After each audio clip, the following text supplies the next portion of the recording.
Toi, professeur qui, au cours du soir, chaque jour, tu donnes des cours aux élèves, tu les enseignes.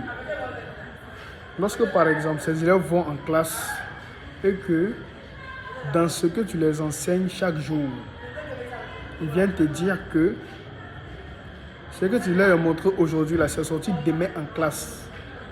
Là, c'est une grande fierté. Là, c'est une très grande fierté pour le professeur. Qu'est-ce que le professeur doit dire? À ce moment précis, le professeur doit encourager l'élève, doit dire à l'élève bravo. Quand c'est comme ça remonte l'énergie de l'élève. Ça fait que l'élève voit que son professeur a confiance en lui, qu'il peut offrir le meilleur de lui. Raison pour laquelle on doit avoir une interaction élève-professeur forte. Parce que lorsque cette interaction est forte, lorsque l'élève aura des difficultés dans certains modules, dans certaines matières, en classe, ce qui va se passer avec ça, il va venir te soumettre ces problèmes-là parce qu'il a des difficultés, parce que il communique avec son professeur en classe, parce qu'il côtoie le professeur. Quand entre toi et ton élève, il y a une très grande distance entre l'élève et le professeur. Les difficultés que l'élève a fait face à ça en classe, même si tu es le professeur de la matière, tu les encadres en physique, tu les encadres en SVT. Le fait que les élèves n'arrivent pas à te soumettre leurs problèmes, leurs difficultés qu'ils ont en classe parce qu'ils ont peur de communiquer avec le professeur, ça les rend médiocres en classe parce que les élèves là sont ta personnalité en classe.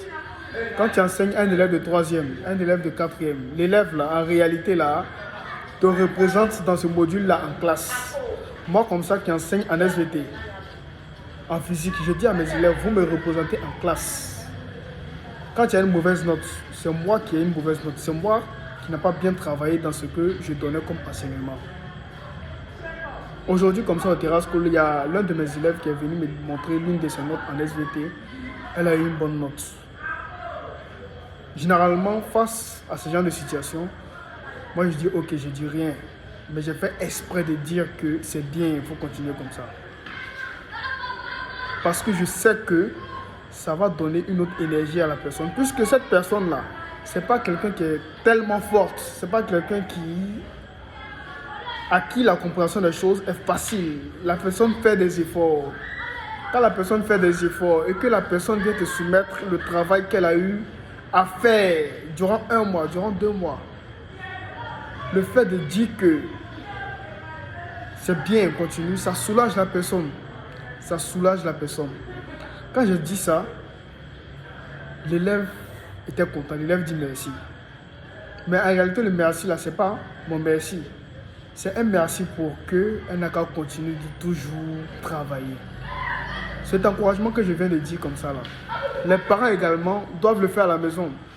Quand ton enfant a une bonne note, si toi tu communiques suffisamment avec l'enfant, la bonne note que l'enfant a eue là, l'enfant va venir te soumettre cette note là. À la maison, il va dire que papa, j'ai eu 14 sur 20. Papa, j'ai eu 13 sur 20, j'ai eu 12.